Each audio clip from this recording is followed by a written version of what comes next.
Hello class 11th students, हम लोग the summer of the beautiful white horse कर रहे थे और यहाँ तक हमने कहानी पढ़ ली थी कि जब मुराद सफ़ेद घोड़े को लेकर उसके घर पे आता है तो दोनों भाई जो है वो घोड़े पर कूद कर बैठ जाते हैं और वहाँ से चल पड़ते हैं। आगे देखिए। That year we lived at the edge of a town on Walnut Avenue. Behind our house were the country, vineyard, orchards, irrigation ditches and the country road. अब ये जहाँ पर रहा करते थे वॉलनट एवेन्यू में, ये शहर के बिल्कुल किनारे पे था, है ना। जैसे बॉर्डर एरिया जो होता है ना शहर का, बॉर्डर एरिया के पास था ये वॉलनट एवेन्यू। और इनके पीछे जो behind our house was the country, और इनके घर के पीछे गांव था। और गांव के साथ क्या था, वाइन यार्ड यानी कि अंगूर के खेत थे, ऑर्चर्ड था, बागीचे थे फलों के। और कहीं बीच बीच में पानी जमा करने के लिए, इरिगेशन के लिए, सिंचाई व्यवस्था के लिए गड्ढे बने हुए थे जिसमें पानी जमा करते हैं ना। और कंट्री रोड, और फिर गांव का की सड़क थी। तो in less than 3 minutes we were on Olive Avenue and then the horse began to trot. अभी 3 मिनट ही हुए होंगे, ये ऑलिव एवेन्यू तक पहुंच गए और उसके बाद इनका घोड़ा जो है वो आगे चल पड़ा।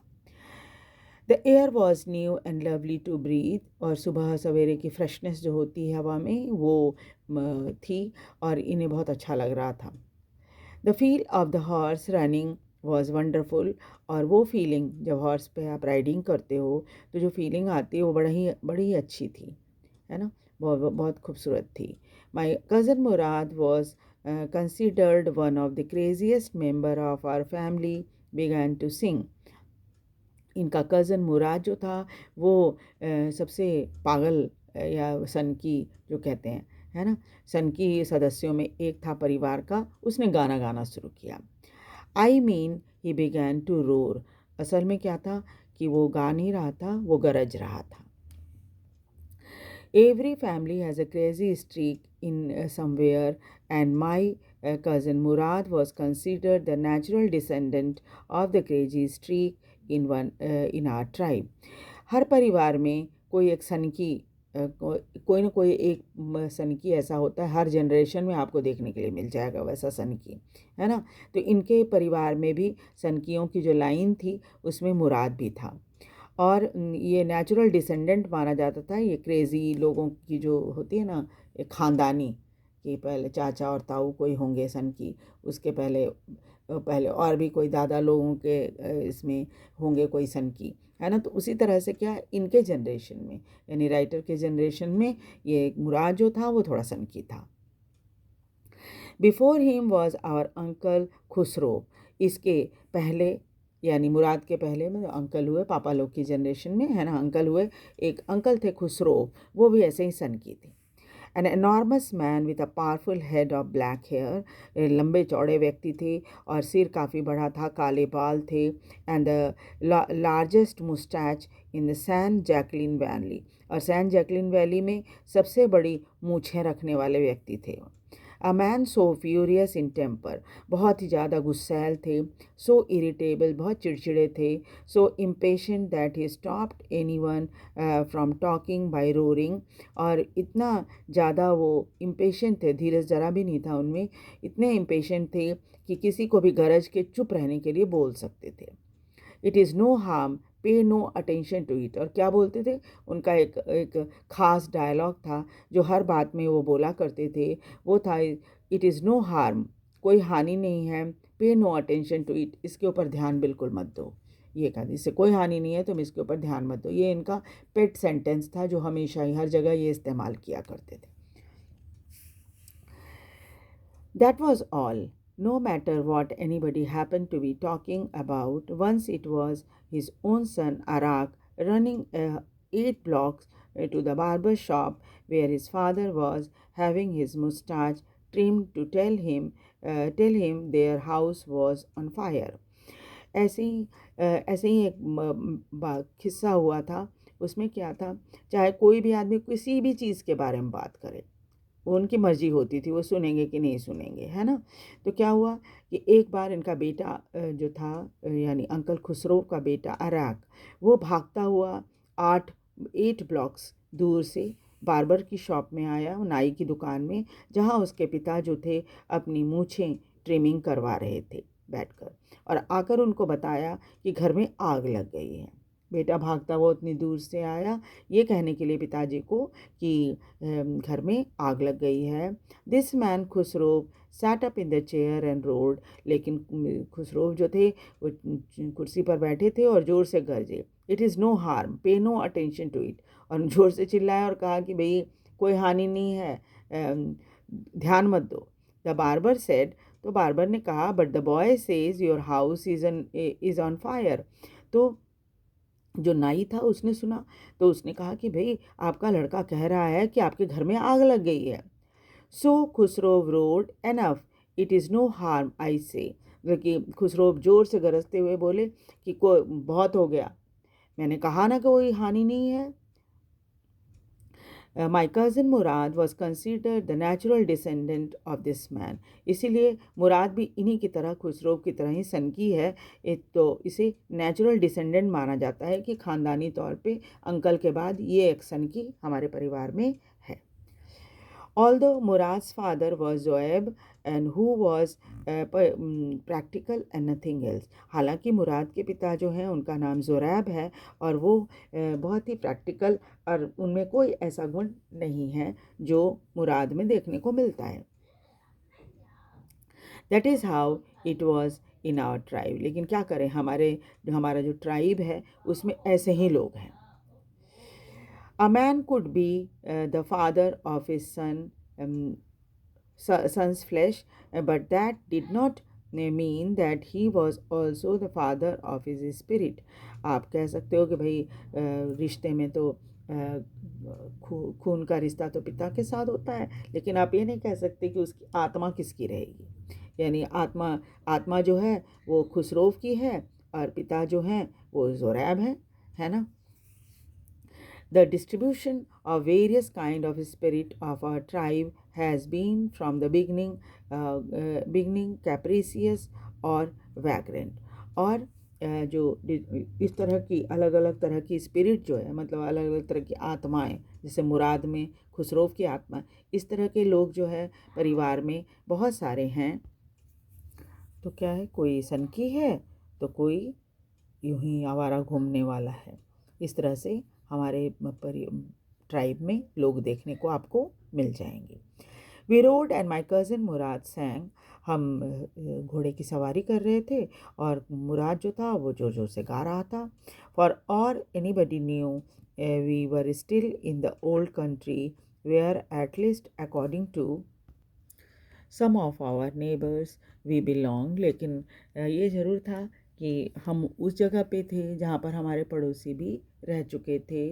We let the horse run as long as it felt like running, हमने घोड़े को छोड़ दिया जब तक घोड़े उसकी मर्जी है दौड़ने दो उसको, ये सोचकर।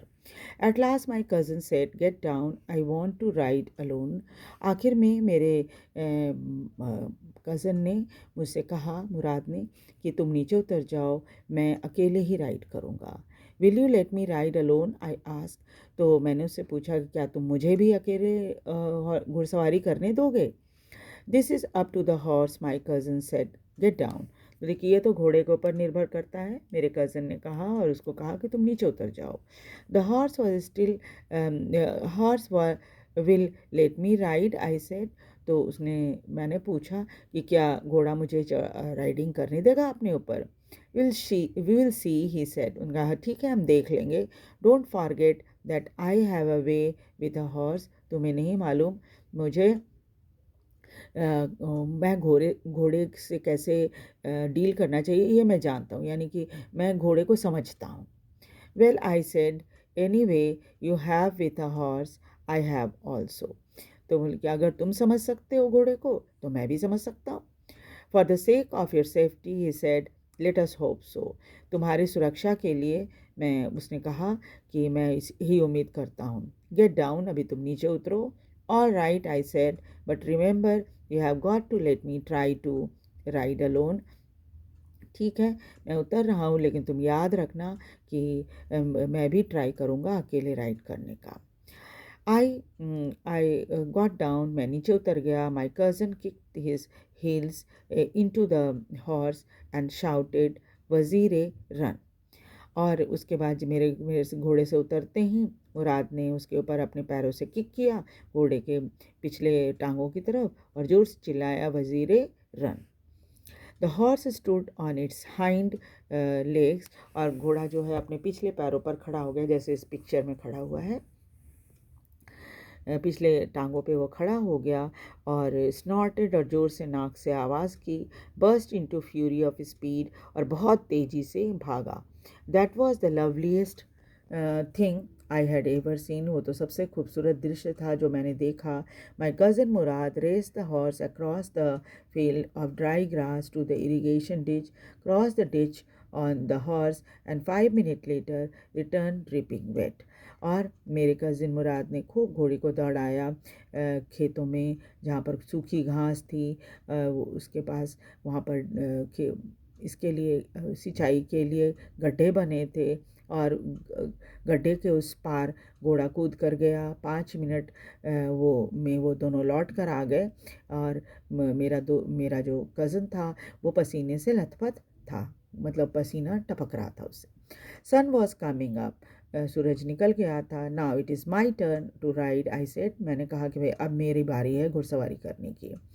माई cousin Murad got off the horse, मेरा कज़न मुराद जो था वो घोड़े से नीचे उतर गया। राइड, ही सेड, मैंने ठीक है करो राइड।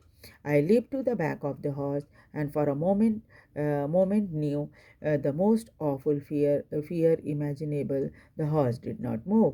मैं घोड़े पर बैठ तो गया, लेकिन उसी क्षण मुझे ये बात मालूम पड़ी जो बहुत ही डरावनी थी, वो ये कि घोड़ा अपनी जगह से हिला ही नहीं। Kick in to the muscle, my cousin said, Murad said, तो मेरे कज़न मुराद ने कहा कि अरे उसके पिछले मसल पे किक करो। What are you waiting for, किस चीज़ का इंतज़ार कर रहे हो?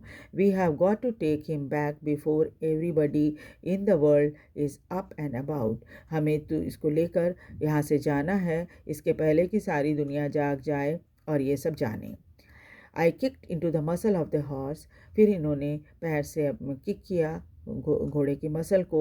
Once again it reared and snorted, ठीक उसी तरीके से वो दो टांगों पर खड़ा हो गया और जोर से उसने नाक से आवाज़ की। और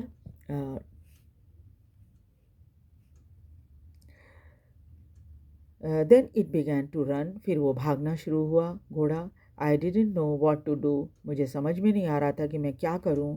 instead of running across the field to the irrigation ditch, the horse ran down the road to the vineyard of Dikran Halabian, where it began to leap over vines. अब क्या था, ये घोड़ा बजाय सड़क पे दौड़ने के एक अंगूर की जो ये होती है बागीचा, वहाँ चला गया, जो कि डिकराम हलाबियन का था। और उसके बाद वो उसकी लताओं के ऊपर से, जो वाइन चढ़ाई हुई रहती है ना, लताएं अंगूर की, उसके ऊपर से वो कूदने लग गया। The horse leaped over 7 vines before I fell, ऊंची ऊंची कूदने के कारण क्या हुआ, 4 वाइन्स के ऊपर से वो 7 वाइन्स के ऊपर से घोड़ा कूदा, उसके बाद ये नीचे गिर पड़े। देन इट कंटिन्यूड रनिंग, लेकिन घोड़ा जो है लगातार दौड़ता रहा, इसको गिराकर घोड़ा दौड़ने लगा। माई cousin Murad came running down the road, मेरा भाई कज़न मुराद जो था वो भागता हुआ सड़क पर आया। I am not worried about you, he shouted, वो चिल्लाया कि मैं तुम्हारे लिए चिंता नहीं कर रहा कि तुम गिरे तो तुमको कितनी चोट लगी, मैं उसकी चिंता नहीं कर रहा। We have got to get that horse, हमें उस हॉर्स को पकड़ना है। You go this way and I will go this way, मैं इस रास्ते से जाऊँगा, तुम उस रास्ते से जाओ। If you come upon him B kindly, it will be he I will be near, लेकिन अगर तुम्हें वो मिल जाए तो तुम ज़रा उसे विनम्रता से पेश आना, दया से पेश आना, मैं तुम्हारे पास ही हूँ। I continued down the road and my cousin Murad went across the field toward the irrigation ditch. मैं भागता हुआ मैं सड़क पर चलता रहा, मेरा कज़न मुराद जो था वो फिर खेतों में गया और उन इरिगेशन डिच की तरफ गया। It took him half an hour to find the horse and bring him back. उसे आधे घंटे लगे घोड़े को ढूंढने में और उसे वापस लाने में। ठीक है, तो इसके बाद आगे की कहानी हम लोग नेक्स्ट क्लास में करेंगे। और मुझे लगता है कि आपको ये स्टोरी बहुत अच्छे से समझ में आ रही होगी और आपको इंटरेस्ट भी लग रहा होगा सुनने में कहानी को। तो आप इसे लाइक और सब्सक्राइब ज़रूर कर दीजिए, शेयर भी कीजिए ताकि दूसरे बच्चे भी इसे पढ़ सकें। सारे वीडियो मैंने प्लेलिस्ट में डाले हुए हैं, आप एक के बाद एक करके पूरी कहानी को उसमें देख पाएंगे। Thank you very much.